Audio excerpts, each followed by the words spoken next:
Buenísimo.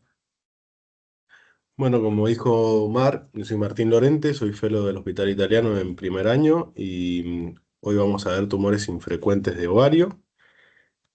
Este es nuestro cronograma. Ya pudimos observar que tuvimos clases de tumores borderline, serosos de bajo grado. La próxima semana vamos a tener tumores asociados a endometriosis.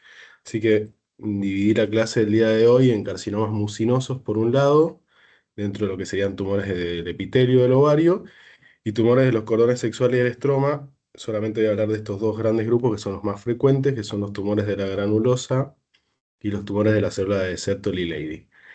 Para empezar, el carcinoma mucinoso de ovario es un tumor bastante infrecuente. Las lesiones mucinosas del ovario representan el 10-15% de las lesiones del ovario y las lesiones malignas representan el 4%. Lo importante de este tipo de lesiones es que el gran porcentaje se diagnostican en estadios iniciales, que el diagnóstico es zona de edades perimenopáusicas, como los 45 o 50 años, y que inicialmente los tumores tienen grandes tamaños, siendo el promedio 13-15 centímetros. Como factores de riesgo que se pueden identificar en estos carcinomas mucinosos de ovario, el principal es el tabaquismo, pero también se lo vio asociado a la raza asiática y negra y el índice de masa corporal elevado. Algo muy importante en estos tipos de tumores es el modelo de progresión, ya que se vio que la totalidad de los tumores obedecen a tener en su pasado lesiones benignas, es decir, estos tumores malignos inician siempre como un cistoadenoma mucinoso, luego evolucionan a un tumor borderline de tipo mucinoso y progresan finalmente a un adenocarcinoma mucinoso. Esto se produce por alteraciones y mutaciones en los genes de los tumores. Inicialmente casi siempre está mutado el KRAS y luego cuando empieza a amplificarse el HER2 y el P53 va tornando a la malignidad los tumores mucinosos. Esto es importante porque es un criterio diagnóstico dentro de la histología encontrar zonas de tumor borderline y tumor benigno dentro del carcinoma. Esta diapositiva también es recontra importante porque dentro de la malignidad del adenocarcinoma mucinoso de ovario hubo un gran cambio en el 2014 donde la Organización Mundial de la Salud retiró la graduación de diferenciación G1, G2, G3, como casi siempre evaluamos a los tumores, la eliminó y pasó a dividirla según patrones de invasión. Los patrones de invasión pueden ser expansivos o infiltrativos. Los patrones expansivos son los más frecuentes, son los que tienen mejor pronóstico y donde el estadio de diagnóstico normalmente es bastante inicial. En el 95% de las pacientes el estadio es un estadio 1 al momento del diagnóstico. Y el otro patrón es el patrón infiltrativo, en donde la invasión en el estroma es mucho más anárquica, en donde el pronóstico y la supervivencia obviamente son peores, y en donde la presencia de ganglios positivos en pacientes que teníamos sospechas de estadios iniciales puede llegar hasta el 30% en alguna serie de casos.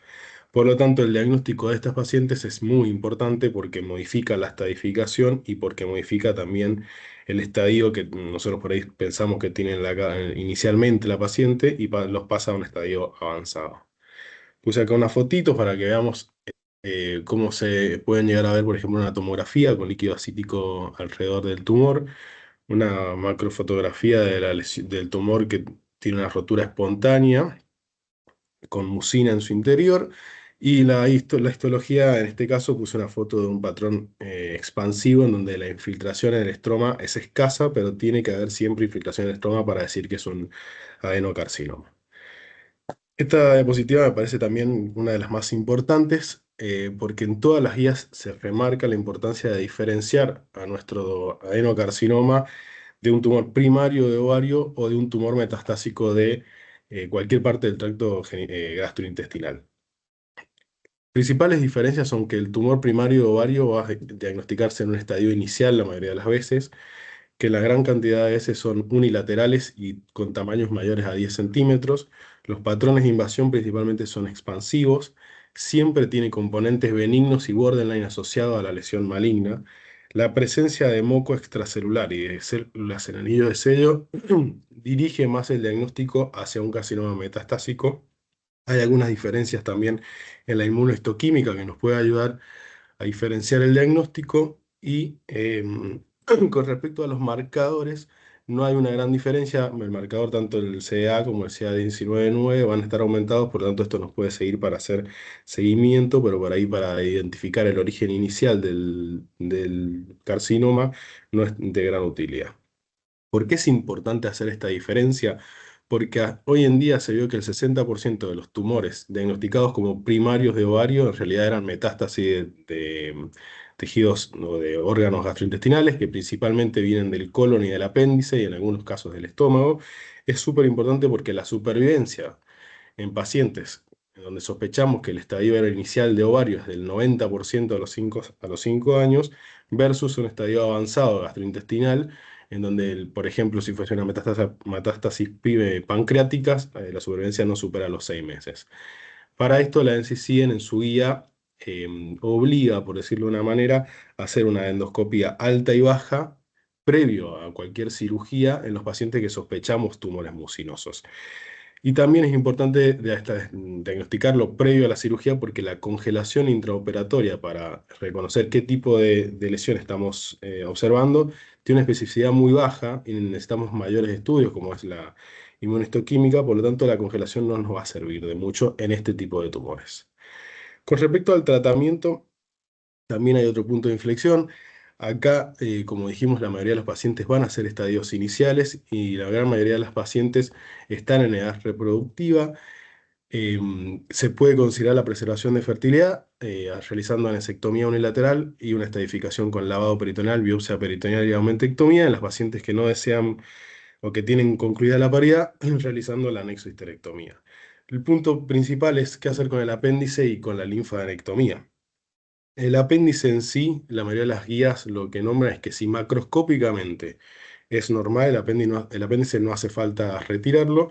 Y con respecto a la linfadenectomía, acá es donde importan los patrones de invasión que comenté hace un ratito, en donde los patrones expansivos no es necesaria realizar la linfadenectomía pelviana y lumbar porque la presencia de ganglios es menor al 2% de nuestras pacientes, pero en el patrón infiltrativo es en donde por ahí se genera un gris importante, porque se encontraron series hasta un 20-30% de positividad en los ganglios. Entonces, para eso puse un trabajito en donde es del grupo de Philippe Maurice, que en el 2017 en Francia hicieron un trabajo retrospectivo tomando todos los pacientes que habían tenido mucinoso. La mayoría de los trabajos de estos tipos de tumores infrecuentes son retrospectivos y con un gran periodo de reclusión. En este caso fueron 40 años, perdón, de reclusión de pacientes. El criterio de inclusión era que fuesen sí o sí mucinosos primarios del ovario, es decir, no se podían incluir metastásicos, que macroscópicamente y por imágenes parecía un estadio inicial confinado al ovario y que tuviéramos los datos quirúrgicos y anatomopatológicos de las pacientes. En total se recolectaron 29 patrones expansivos y 39 patrones infiltrativos. A todas estas pacientes se les hizo una estadificación y a algunas se les estudió la parte ganglionar. En los patrones expansivos se hizo un estudio de un total de 8 pacientes con linfadenectomía lumboaórtica y en el patrón infiltrativo hubo un total de 23 linfadenectomías lumboaórticas y pelvianas. Del total de los pacientes expansivos, ninguno tuvo ganglios positivos, como era de esperar y como les comenté recién, pero de las pacientes con patrón infiltrativo hubo un total de 17%, 4 o 5 pacientes que tuvieron infiltración de ganglios. Entonces, con este hallazgo que tuvieron estos investigadores, recomiendan realizar la linfadenectomía como un procedimiento en los patrones infiltrativos del carcinoma mucinoso primario de ovario, pero aparece un gran interrogante, que por ahí es algo para debate entre todos nosotros cuando termine la clase, es ¿cuándo vamos a realizar esa linfadenectomía? Porque la congelación ni siquiera tiene especificidad para decirnos que es un mucinoso primario, menos aún para avisarnos o demostrarnos si es infiltrativo o expansivo. Por lo tanto, habrían dos formas de realizarla. O hacemos a todas las pacientes que sospechamos un mucinoso una linfadenectomía y después vemos en quién las realizamos de más, o esperamos a la biopsia definitiva, en donde nos informarían que es infiltrativo y volveríamos a entrar al quirófano para hacer la linfadenectomía.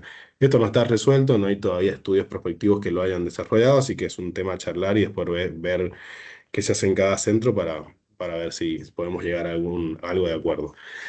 Además de eso, cuando nos ponemos a ver qué tratamiento ayudante hacen las pacientes, la mayoría de las pacientes que tienen tratamiento, que tienen un patrón infiltrativo, van a necesitar terapia sistémica, a excepción del estadio 1A.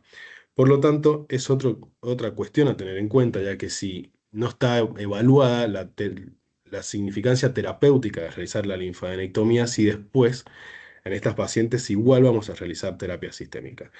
Todos los estadios 12 hacia adelante van a realizar terapia ayudante, y por ahí los pacientes que no van a realizarla son los que tienen estadios iniciales y tienen un patrón de invasión expansivo. ¿Con qué se realiza? Acá entra otro de los problemas con estos tumores.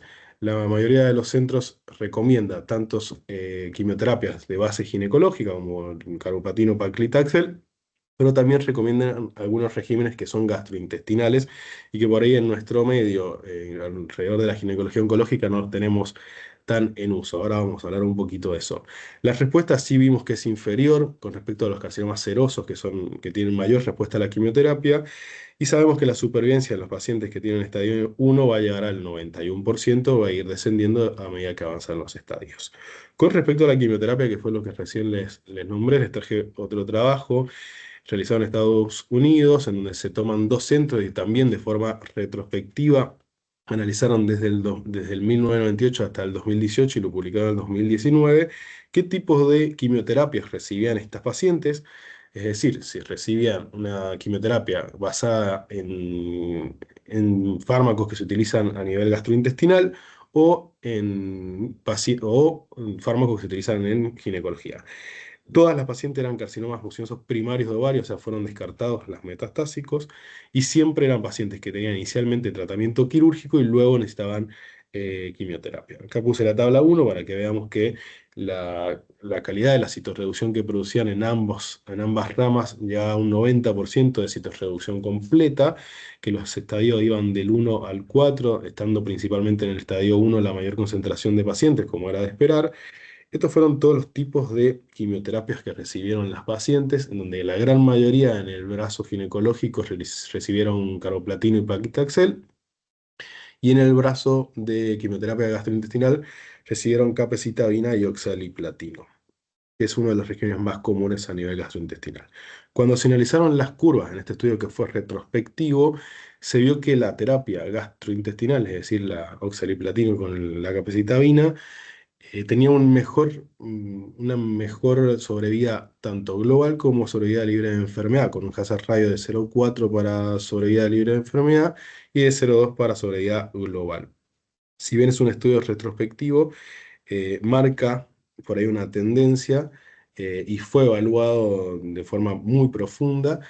Hoy en día no hay recomendaciones de modificar la quimioterapia hacia un régimen gastrointestinal. Se intentó hacer un trabajo prospectivo que inició su recolección en el 2010 y tuvo que ser cerrado de forma prematura porque tuvieron un reclutamiento de pacientes muy bajos. Así que hoy en día seguimos con estas grandes incógnitas. Hay estudios retrospectivos que tienen calidad pero que no llegan a darnos el sustento para hacer recomendaciones. Vamos a ver si en algún momento se vuelve a intentar hacer algún trabajo prospectivo para poder dar recomendaciones globales. Ya para terminar, con respecto a los tumores mucinosos, hay otras terapias target que están siendo evaluadas. La principal que por ahí más se está utilizando en pacientes recaídas o que no tienen respuesta a los regímenes que recién mostré es el target del HER2, en donde al presentar mutación en este HER2, las pacientes pueden utilizar el trastuzumab, ¿sí? Hoy en día es el más utilizado en pacientes recaídas. Bueno, pasamos a los tumores de los cordones sexuales y del estromas. Es otro grande grupo de tumores del ovario, también de muy baja prevalencia. Se dividen principalmente en tres grandes grupos. Uno son los tumores de los cordones sexuales puros, otros son los tumores estromales puros, y después tenemos la mezcla de ambos grupos en tumores mixtos. De estos dos, como dije al iniciar, los principales tumores son los tumores de la célula de la granulosa y los tumores de células de Sertoli Leydig. Son las que más frecuentemente vamos a encontrar y que por ahí, si tenemos suerte, en algún momento de nuestra formación vamos a tener contacto. Estos tipos de tumores, para resaltar, no solamente son muy poco frecuentes, sino que por ahí el diagnóstico es distinto a los tumores que venimos teniendo porque son tumores productores de hormonas y al ser tumores que producen hormonas, la sintomatología que producen em, está asociada a alteraciones por ahí de los ciclos, en amenorreas, hipermenorreas, sangrados, metrorragia de posmenopausia, y si son tumores productores de andrógenos, hirsutismo y síntomas masculinizantes. La edad de presentación, como la mayoría de las pacientes o la gran cantidad de pacientes son tumores de la granulosa del adulto, la mediana es de 50 años, pero estos son los tumores que también podemos encontrar en pacientes jóvenes. Y hablando de los tumores de la granulosa, son, como dije, muy poco frecuentes, 5% de todas las lesiones de ovario, los 50 años son la edad de diagnóstico, y lo importante de este tipo de tumores es que hay dos tipos principales, uno es del adulto y el otro es juvenil. El tumor del adulto es el gran predominante dentro de todo el grupo de tumores de los cordones sexuales y del estroma. El 95% de todos estos tumores van a ser los granulosos del adulto. Se produce en pacientes que normalmente están en la perimenopausia, por lo tanto, la sintomatología va a estar asociada a sangrados de la posmenopausia o sangrado uterino anormal en pacientes que tienen una hiperproducción de estrógenos y por tanto terminan desarrollando estos tipos de síntomas. Lo importante de este tipo de tumores es que las recaídas son muy tardías, por lo tanto el seguimiento es de por vida, y se encontró una mutación que es en el gen FOXL2, que es patognomónica para este tipo de tumor. Por lo tanto, al encontrarlo, si se puede llegar a realizar un estudio molecular en el tumor, se hace el diagnóstico definitivo. Y es otro de los tumores de donde se pueden encontrar las células de Cal-Exner. Con respecto a los tumores de las células de la granulosa juvenil, son menos frecuentes y se producen en pacientes de menores a 30 años, en algunos casos en pacientes premenárquicas. Por lo tanto, podemos observar en este tipo de pacientes pubertad precoz o sangrado uterino normal. ¿Cómo lo vamos a manifestar? Como dijimos, en este tipo de pacientes principalmente la producción es de estrógenos, por lo tanto, los síntomas, además de la citis, del dolor abdominal y la masa abdominal, van a ser sangrados de la posmenopausia o sangrado uterino normal y en las pacientes prepúberes la pubertad precoz. El diagnóstico en sí, sacando las imágenes y los síntomas que recién comenté, tenemos dos marcadores que tienen alta sensibilidad y especificidad. El mejor entre ellos es la inhibina B. Si es un marcador que actualmente no se encuentra en todos los centros y que por ahí es difícil de conseguirlo. Y el otro marcador es la hormona antimuleriana. Es un marcador que también tiene buena sensibilidad, el 93%, y especificidad del 81%, que puede ser utilizado y que en la gran mayoría de los centros se encuentra y que sirve aún más para las pacientes posmenopáusicas en donde la antimuleriana debería estar casi negativa. Algo re importante con este tipo de tumores, que como dije anteriormente, son productores de hormonas, especialmente estrógenos, es la patología endometrial concomitante que tienen. Hasta un 30-40% se encuentra asociado a la lesión ovárica una hiperplasia endometrial. Y en menor frecuencia, 6-7%, se puede encontrar un cáncer endometrial, un carcinoma endometrioide, en las pacientes que tienen los tumores de la granulosa. Al final vamos a ver en conjunto lo que es el tratamiento quirúrgico y quimioterápico. Con respecto a los tumores de las células de Sertoli-Leydig, son tumores aún más infrecuentes, corresponden al 0,5% de todas las lesiones del ovario. Son tumores que el diagnóstico se hizo en pacientes más jóvenes, alrededor de 30 años. Son lesiones unilaterales que tienen un tamaño importante de 8 o 9 centímetros y en este caso, este tipo de lesiones son productoras de andrógenos. Por lo tanto, las pacientes van a tener, si uno se pone por ahí a interrogar un poco más en profundidad, signos de hirsutismo, un poco más de vello, y a su vez se puede asociar también a sangrado uterino normal. Este tipo de tumores también se asocia a patología endometrial en menor frecuencia que los tumores de la granulosa. Este cuadro lo puse solamente porque tiene implicancias después en el tratamiento quimioterápico. La clasificación de diferenciación es importante en lesiones bien diferenciadas, moderadamente diferenciadas y pobremente diferenciadas, porque en base a esto después va a recibir quimioterapia o no la paciente. Los elementos heterólogos empeoran el pronóstico. Los elementos heterólogos corresponden a observar en la histología elementos maduros de tejido muscular o cartilaginoso. Y la inmunohistoquímica para llegar al diagnóstico puse los nombres, inhibina, calretinina, nos van a ayudar a llegar al diagnóstico de tumores de células de Sertoli Leydig. Importante esta diapositiva porque nos hace por ahí abrir un poco la cabeza. Dentro de los tumores de los cordones sexuales podemos encontrar un gran síndrome que es el síndrome de Dicer 1. Es una neoplasia, perdón, una condición hereditaria autosómica dominante que predispone a múltiples neoplasias, entre ellas este tipo de tumores. Por lo tanto, ante el diagnóstico de un tumor de la granulosa de células de Sertoli-Leydig, deberíamos derivar asesoramiento genético. Bueno, ahora sí hablando del tratamiento quirúrgico de de este gran grupo, muy similar a mucinosos, los pacientes que tienen deseo de preservar la fertilidad se le va a realizar una anesectomía unilateral, por supuesto pacientes que tengan la lesión confinada del ovario en estadio 1, lavado peritoneal, biopsia peritoneal o mentectomía, y pacientes sin deseo de fertilidad se les realiza la anexohisterectomía.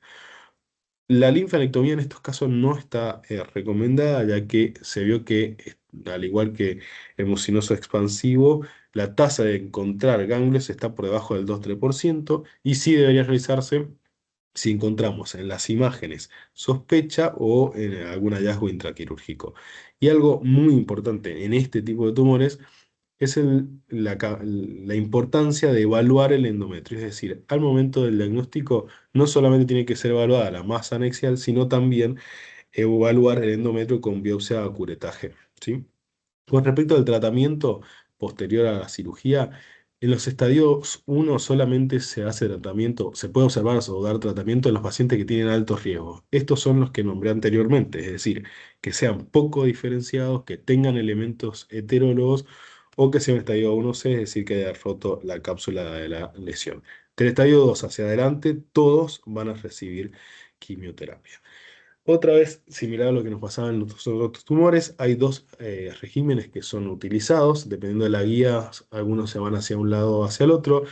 El ya conocido carboplatino-paclitaxel versus el otro régimen que es la bleomicina etoposide cisplatino. Se hizo un estudio evaluando la inferioridad o no de carboplatina-paclitaxel con respecto a BEP, un estudio multicéntrico que de vuelta inició su recolección de datos en 2010 y en el 2020 se suspendió. Ya voy a explicar un poquito por qué. Los criterios de inclusión eran tumores del estroma o de los cordones sexuales en estadio 2A a 4 que no hayan realizado quimioterapia previa. Cuando fueron a evaluar las curvas de estos pacientes, las curvas eran muy similares. Ellos habían puesto un límite de un hazard ratio de 1,1 para evaluar la inferioridad del paclitaxel con carboplatino. Justo el resultado fue 1,11, por lo tanto tuvo que ser suspendido porque no les dio el resultado de no inferioridad, pero evaluaron la sobrevida en meses de cada uno de los grupos, en donde paclitaxel tuvo una mediana de 27,7 y la blomicina una mediana de 20. Por lo tanto, si bien no demostró la no inferioridad, los autores recomiendan cualquiera de los dos regímenes en pacientes avanzados y recurrentes, recordando que la bleomicina, además de ser un muy buen quimioterápico, tiene mucha toxicidad pulmonar. Así que es para evaluar y determinar por ahí en qué centro, si quieren después charlamos cuáles utilizan en cada centro. Con respecto al seguimiento de este tipo de patologías, dijimos que las recaídas son muy tardías, por lo tanto hay un seguimiento muy prolongado. Se van a utilizar marcadores e imágenes. Con respecto a los marcadores, los primeros 2 años en pacientes de bajo riesgo se van a pedir cada 6 meses, de 6 a 12 meses. Y en los pacientes de alto riesgo los vamos a pedir cada 4 o 6 meses hasta pasar los dos años donde vamos a empezar a espaciarlas. Las imágenes no hay un consenso, sí está indicado realizarlas en hallazgos en el examen físico, alteraciones en los marcadores, y el examen físico, por lo menos citar a las pacientes en los primeros 2 años cada 6 meses. Para concluir ya la clase y para llevarse algunos mensajes a la casa, el tumor mucinoso, la gran importancia del tumor mucinoso es descartar o estar seguros de que el tumor es un tumor primario de ovario y no es una metástasis gastrointestinal, y luego evaluar qué hacer con el patrón infiltrativo y la linfadenectomía. Con respecto a los cordones sexuales, lo importante es saber que son lesiones que vamos a tener una clínica endocrinológica que el tratamiento en la gran mayoría de los casos es quirúrgico por ser un estadio inicial y que el seguimiento tiene que ser prolongado por esto que comenté recién de las recaídas tardías, que el tratamiento preservador de fertilidad en todos estos tipos de tumores es la primera opción en las pacientes que desean la preservación de fertilidad y que obvio se requiere un enfoque multidisciplinario para evaluar luego el tratamiento quimioterápico en donde hay varios grises y cuestiones por ahí a debatir. ¿Sí? Muchas gracias.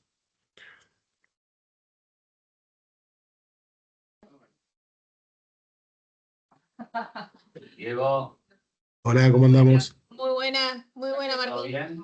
¿Todo bien ustedes? Muy buena, la verdad que la diste muy bien. Ahí lo que hablaba con las chicas, y creo que vos vas a opinar lo mismo, Decime. un error nuestro es ponerlo todo en una misma charla, porque me parece que es un tema que da para dividirlo, para Sí, explayarse más. es más largo, o sea, si se puede hacer, se puede hacer una clase de 1 hora, por eso elegí 3 tumores y No, nada no, más. no, Pero no para sí, hacerlo en 1 hora, pero sí está es bueno el largo. mucinoso. Hay un trabajo que se cerró prematuramente por futilidad que evalúa el oxaliplatino, entonces, Sí, lo para puse. que. Sí, sí, Lo ya sé, pu- pero para desglosar más estos trabajos, eso está bueno. sí, totalmente. ¿Alguien quiere hacer alguna otra pregunta, algo? Hola chicos, Fede, Jero, Pero, ¿qué tal? Buen día. Opino exactamente lo mismo que le dijiste, porque justamente este ayer que hicimos en el curso con oncología clínica, y es como que dimos 3 clases distintas de tumores raros. Entonces, es como que Diego le tiramos un fardo de kilómetros. Yo lo único que agregarte, pues justamente me tocó a mí dar la charla de coronas sexuales y células germinales, que no sé si estará en una clase aparte, ya terminamos con tumores raros, es que faltó a lo mejor alguna mención de los tumores de células germinales. Está el digerminoma, que dentro de los tumores no epiteliales son el grupo un poquito más frecuente y que se Sí, da en pasa que hay mujeres una clase más especial jóvenes. de los tumores germinales, por eso la dimos hace Por 3 semanas, eso, por eso no hablé nada de eso. está, perfecto. Era eso que no me acordaba si le habíamos dado por separado, y era para aclararlo. Perfecto, buenísimo. Hola, sí, sí, hola. doctor Franco, sí. Sí, Gonzalo. Gracias, doctor Bianchi. No, felicitaciones, Diego. No, estuvo muy bien porque estuvo bien resumido, bien compactado, así que creo que es suficiente. Eh, lo que vos abriste un poco el debate con respecto a si linfadenectomía sí, linfadenectomía no en tumores mucinosos. Sí, Es muy raro que vayas a hacer una linfadenectomía en mucinoso. Primero porque si tiene un patrón expansivo, casi nunca va a ser estadio temprano. Generalmente los expansivos uno entra y ya tiene mucina por todos lados, un tumor diseminado, son avanzados y ya aplica para el león también. Eh, no tiene ningún sentido la linfadenectomía en estadios avanzados de cáncer de ovario, salvo con objetivo de debulking, no con objetivo de estadificación.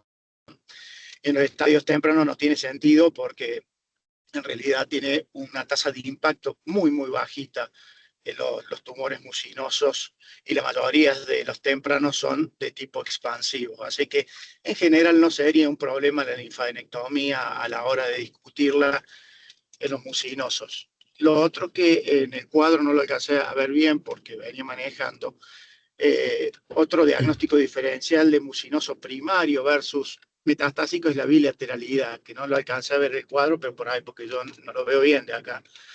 Cuando ustedes entren a operar un mucinoso y estén los dos ovarios, eso más del 90% de las veces es metastásico. Y por último, los tumores de la granulosa hay que seguirlos de cerca durante muchísimos años porque la tasa de respuesta a la quimioterapia es muy vaga, es muy casi despreciable, y esos sí son tumores que hay que perseguirlos con el bisturí. Así que bueno, eso como aporte. No sé si alguien piensa distinto. perfecto. Coincido, Gonzalo. Y un dato que yo coincido con todos, pero sí, la clase que se dio una clase de germinales. Como dato, lo recalcaste bien, el tumor más frecuente del ovario no es el primario del ovario, generalmente es el metastásico, incluyendo todos los tumores. Y lo otro que es interesante, préstenle atención al Krukenberg, porque no es tan infrecuente como se piensa, y no es el que solo es metastásico del estómago, sino que de cualquier parte del tubo digestivo es un tumor de Krukenberg. Entonces, que le prestemos mucha atención. Y lo otro que para recalcar es que hay que tener un patólogo muy entrenado en ginecología, ¿sí? Para diferenciar los patrones. Sí. Perfecto. ¿Alguien Por ahí quiere- la perdón. linfadenectomía que puse en debate para los expansivos, concuerdo con el doctor. El problema era para los infiltrativos, en donde sí en estadio inicial tienen una tasa de hasta el 20-30% de positividad. Entonces por ahí ese era el debate de qué hacían en los centros. Si en la anatomía patológica diferida venía un infiltrativo, si volvían a bajar a la paciente a hacer la linfadenectomía o si hacían control con imágenes, PET o algún otro tipo de estrategia. Sí, ahí hay un gran debate. Viste que vos pusiste muy bien el autor, que es Sebastián Goy. Sí, Es el Gustave Roussy, hizo el trabajo más grande que hay hasta el momento de PET, nada que ver el tumor, en cáncer de cuello para valorar lumbo aórtico, que destronó un poco el trabajo de Ramírez, en el cual él dice que él había valorado 216 pacientes, por lo cual cuando hablamos de linfa, a veces hay que ser más amigo del PET. No es porque a mí me encanta operar, pero operar innecesariamente no tiene mucho sentido. Entonces hay que ser objetivo, lógico y biológico, ¿sí? Así como lo dijiste. Y lo otro que yo siempre tengo una cuestión que lo aprendí en mi mentor, los tumores no son raros, son poco frecuentes. Yo sé que esto no es tuyo, sino que es del mundo, pero raro generalmente es el que le pone el nombre, pero son tumores poco frecuentes para mí. ok, Pero está bien lo que dijiste. Muy bien, te felicito, la dijiste muy linda la charla. buenísimo. Gracias. Que tengan lindo día a todos. Doctor Franco, deje de manejar, por favor. Es así, o me aprovecha manejando o me bajo del grupo, usted elija. Chao, Chao, nos vemos.